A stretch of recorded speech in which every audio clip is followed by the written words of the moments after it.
అయోధ్యలో ఈ ఏడాది జనవరి 22, 2024న ప్రధానమంత్రి శ్రీ నరేంద్ర మోడీ చేతుల మీదుగా బాలరాముని విగ్రహ ప్రతిష్ఠ జరిగిన సందర్భంగా రాజమహేంద్రవరంలోని శ్రీరామోత్సవ కమిటీ వారు 17/4/2024 శ్రీరామనవమి సందర్భంగా శ్రీరామ శోభయాత్ర చేయడానికి నిశ్చయించుకున్నారని ఫ్లెక్స్ల ద్వారా, అడ్వర్టైజ్మెంట్ ద్వారా, ఆటోల ద్వారా తెలిసి మన ఛానల్ వారికి చూపిద్దామని నేను కూడా ఈ శ్రీరామనవమి రోజున గోదావరి పుష్కర్ ఘాట్కి చేరుకున్నా.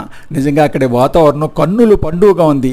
ఇక్కడ చిన్నారులు ప్రదర్శించిన మహిషాసుర మర్దని చాలా అత్యద్భుతం. నిజంగా చిన్నారులు మరి నటించారంటే అనేకంటే జీవించారని చెప్పడం సమంజసమేమో.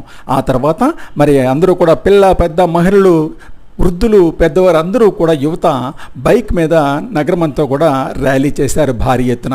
ఇదంతా కూడా కంబాల చెరువు దగ్గర ఉన్నటువంటి ఎలక్ట్రానిక్ మీడియా ద్వారా కూడా లైవ్ టెలికాస్ట్ చేయబడింది. పూర్తి వీడియో కోసం బ్లిస్ఫుల్ రిటైర్మెంట్